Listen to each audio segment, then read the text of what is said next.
ও নবী, রাতের কিছু অংশ সময় তাহাজ্জুদের সালাত আপনি আদায় করবেন, কারণ এই তাহাজ্জুদ হলো আপনার জন্য নাফিলাত, আল্লাহ অতিরিক্ত ফরজ। আপনাকে মাকামে মাহমুদে অধিষ্ঠিত করবে কে?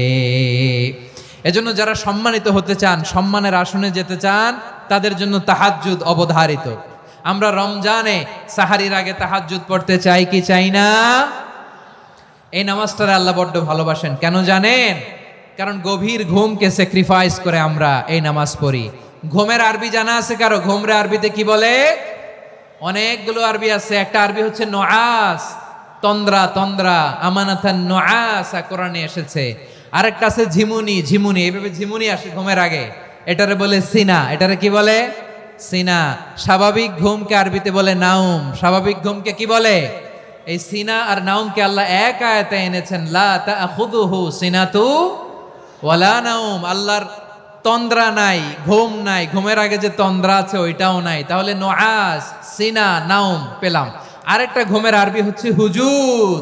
এটা মাঝরাতের ঘুম, শেষ রাতের ঘুম, যেই ঘুমটা বড্ড মজা লাগে। কাঁথা টেনে টেনে, ব্ল্যাঙ্কেট টেনে টেনে আরেকটু ঘুমাইতে মন চায়, আরেকটু, আর 1 মিনিট, আর 2 মিনিট, এরকম একটা মজার ঘুম শেষ রাতে আছে না নাই? এই শেষ রাতের ঘুম, এই হুজুদের ঘুমকে স্যাক্রিফাইস করে যেই সালাত পড়া হয়, ওই সালাতের আরবি নাম হচ্ছে সলাতুল হুজুদ বা সলাতুত তাহাজ্জুদ। চিল্লায় বলেন আল্লাহু আকবার।